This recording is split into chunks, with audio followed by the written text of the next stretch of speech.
Ladies and gentleman, ರಾಜ್ಯದಲ್ಲಿ ದಿನೇ ದಿನೇ ಮುಂಗಾರು ಕ್ಷೀಣಿಸ್ತಾ ಇದೆ. ಮಳೆ ಕಡಿಮೆ ಆಗ್ತಾ ಇದೆ.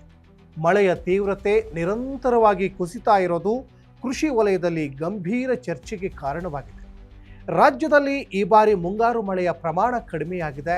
ಇದು ಜನರಲ್ಲಿ ಆತಂಕಕ್ಕೆ ಕಾರಣವಾಗಿದೆ. ಮಳೆ ಅವಲಂಬಿತ ಕೃಷಿಯೇ ಪ್ರಮುಖವಾಗಿರುವ ಕರ್ನಾಟಕದಲ್ಲಿ ಈ ಬದಲಾವಣೆ ರೈತರ ಜೀವನೋಪಾಯದ ಮೇಲೆ ನೇರ ಪರಿಣಾಮ ಬೀರುವ ಎಲ್ಲ ಸಾಧ್ಯತೆ ಇದೆ.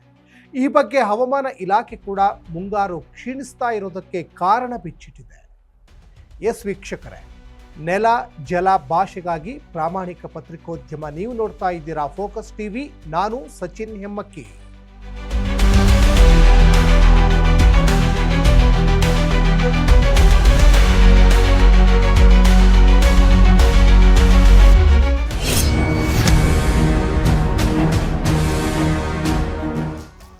ಎಸ್ ವೀಕ್ಷಕರೇ, ರಾಜ್ಯದಲ್ಲಿ ಈ ವರ್ಷದ ಮುಂಗಾರು ಮಳೆಯ ತೀವ್ರತೆ ನಿರಂತರವಾಗಿ ಕುಸಿತಾ ಇರೋದು ಕೃಷಿ ವಲಯದಲ್ಲಿ ಗಂಭೀರ ಚರ್ಚೆಗೆ ಕಾರಣವಾಗಿದೆ.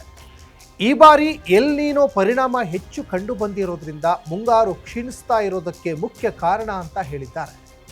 ಮಳೆ ಅವಲಂಬಿತ ಕೃಷಿಯೇ ಪ್ರಮುಖವಾಗಿರುವ ಕರ್ನಾಟಕದಲ್ಲಿ ಈ ಬದಲಾವಣೆ ರೈತರ ಜೀವನೋಪಾಯದ ಮೇಲೆ ನೇರ ಪರಿಣಾಮ ಬೀರುವ ಸಾಧ್ಯತೆ ಇದೆ ಅಂತ ಹವಾಮಾನ ತಜ್ಞರು ಎಚ್ಚರಿಕೆ ನೀಡಿದ್ದಾರೆ. ಹಾಗಾದರೆ ಏನಿದು ಎಲ್ ನೀನೋ ಅನ್ನೋದು ಕಾಮನ್ ಪ್ರಶ್ನೆ. ಎಸ್, ಈ ಎಲ್ ನೀನೋ ಅನ್ನೋದು ಸಮುದ್ರ ಮತ್ತು ವಾತಾವರಣದಲ್ಲಿ ಆಗುವ ಒಂದು ವಿಶೇಷ ಹವಾಮಾನ ವ್ಯವಸ್ಥೆ. ಸಾಮಾನ್ಯವಾಗಿ ಪ್ರತಿ 4 ವರ್ಷಗಳಿಗೊಮ್ಮೆ ಇದು ಉಂಟಾಗುತ್ತೆ. ಈ ಪರಿಣಾಮವಾಗಿ ಈ ಬಾರಿ ಮುಂಗಾರು ಕ್ಷೀಣಿಸ್ತಾ ಇದೆ ಅಂತ ಹೇಳಲಾಗಿದೆ. ಸಮುದ್ರದ ಮೇಲ್ಮೈ ಉಷ್ಣಾಂಶ ಅತಿಯಾಗಿ ಹೆಚ್ಚಾದಾಗ ಎಲ್ ನೀನೋ ಸ್ಥಿತಿ ನಿರ್ಮಾಣವಾಗುತ್ತೆ. ಉಷ್ಣಾಂಶ ಹೆಚ್ಚಾದಾಗ ಮೋಡಗಳ ರಚನೆ, ಗಾಳಿ ಸಂಚಾರ, ಮಳೆಯ ವಿತರಣೆಯಲ್ಲಿ ಬದಲಾವಣೆಗಳು ಸಂಭವಿಸುತ್ತವೆ.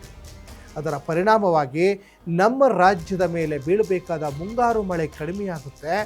ಹಾಗಾಗಿ ಈ ವರ್ಷ ಮಳೆ ಕ್ಷೀಣಿಸ್ತಾ ಇದೆ ಅಂತ ಹವಾಮಾನ ತಜ್ಞರು ಹೇಳಿದ್ದಾರೆ.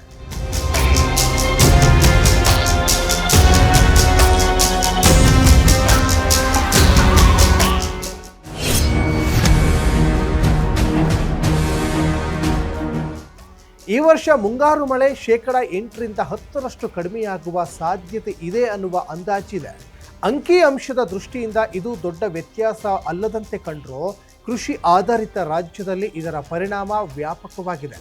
ಬಿತ್ತನೆ ವಿಳಂಬ, ಬೆಳೆಗಳ ಬೆಳವಣಿಗೆ ಕುಂಠಿತವಾಗುವುದು, ನೀರಿನ ಕೊರತೆ ಮತ್ತು ಕೊಯ್ಲಿನ ಪ್ರಮಾಣದಲ್ಲಿ ಇಳಿಕೆ ಸಂಭವಿಸುವ ಅಪಾಯ ಹೆಚ್ಚಾಗಿದೆ. ಈಗಾಗಲೇ ಕೆಲವೆಡೆ ಮಳೆ ಕೊರತೆಯಿಂದ ಬೀಜ ಬಿತ್ತನೆಯೇ ಆರಂಭವಾಗದ ಪರಿಸ್ಥಿತಿಯೂ ಕಂಡುಬರ್ತಾ ಇದೆ. ಇದರ ಜೊತೆಗೆ ಕೃಷಿ ಭೂಮಿಗಳನ್ನು ನಗರ ವಿಸ್ತರಣೆ ಹಾಗೂ ಟೌನ್ಶಿಪ್ ಯೋಜನೆಗಳಿಗೆ ಬಳಸುವ ಪ್ರಕ್ರಿಯೆಯು ರೈತರ ಮೇಲೆ ಹೆಚ್ಚುವರಿ ಒತ್ತಡ ಸೃಷ್ಟಿಸಿದೆ. ಹೀಗಾಗಿ ಹವಾಮಾನ ಅನಿಶ್ಚಿತತೆ ಮತ್ತು ಭೂಮಿ ಬಳಕೆ ಬದಲಾವಣೆ ಎರಡೂ ಸೇರಿ ಕೃಷಿ ಕ್ಷೇತ್ರವನ್ನು ಸಂಕಷ್ಟಕ್ಕೆ ತಳ್ತಾ ಇವೆ. ಇಂತಹ ಸಂದಿಗ್ಧ ಪರಿಸ್ಥಿತಿಯಲ್ಲಿ ರೈತರು ಕಡಿಮೆ ಅವಧಿಯಲ್ಲಿ ಬೆಳೆಯುವ ಹಾಗೂ ಕಡಿಮೆ ನೀರಿನ ಅವಶ್ಯಕತೆ ಇರುವ ಬೆಳೆಗಳನ್ನು ಆಯ್ಕೆ ಮಾಡೋದು ಸೂಕ್ತ. ಜೊತೆಗೆ ಮಣ್ಣು ತೇವಾಂಶ ಉಳಿಸುವ ಕೃಷಿ ವಿಧಾನಗಳು, ನೀರಿನ ಸಂರಕ್ಷಣೆ ಮತ್ತು ಹವಾಮಾನ ಆಧಾರಿತ ಕೃಷಿ ಯೋಜನೆಗಳನ್ನು ಅಳವಡಿಸಿಕೊಳ್ಳುವುದು ಅಗತ್ಯವಾಗಿದೆ.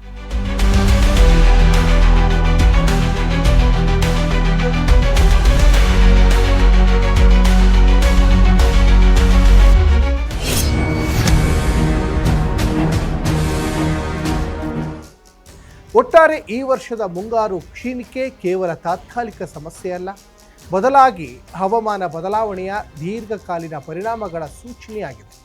ರೈತರು, ಸರ್ಕಾರ ಮತ್ತು ಕೃಷಿ ತಜ್ಞರು ಒಟ್ಟಾಗಿ ಯೋಜಿತ ಕ್ರಮಗಳನ್ನು ಕೈಗೊಂಡರೆ ಮಾತ್ರ ಈ ಸಂಕಷ್ಟದ ಪರಿಣಾಮವನ್ನು ನಿಯಂತ್ರಿಸಬಹುದು. ಇವಿಷ್ಟು ಈವರೆಗಿನ ಅಪ್ಡೇಟ್ಸ್. ನೆಲ ಜಲ ಭಾಷೆಗಾಗಿ ಪ್ರಾಮಾಣಿಕ ಪತ್ರಿಕೋದ್ಯಮ. ನೀವು ನೋಡ್ತಾ ಇರಿ ಫೋಕಸ್ ಟಿವಿ.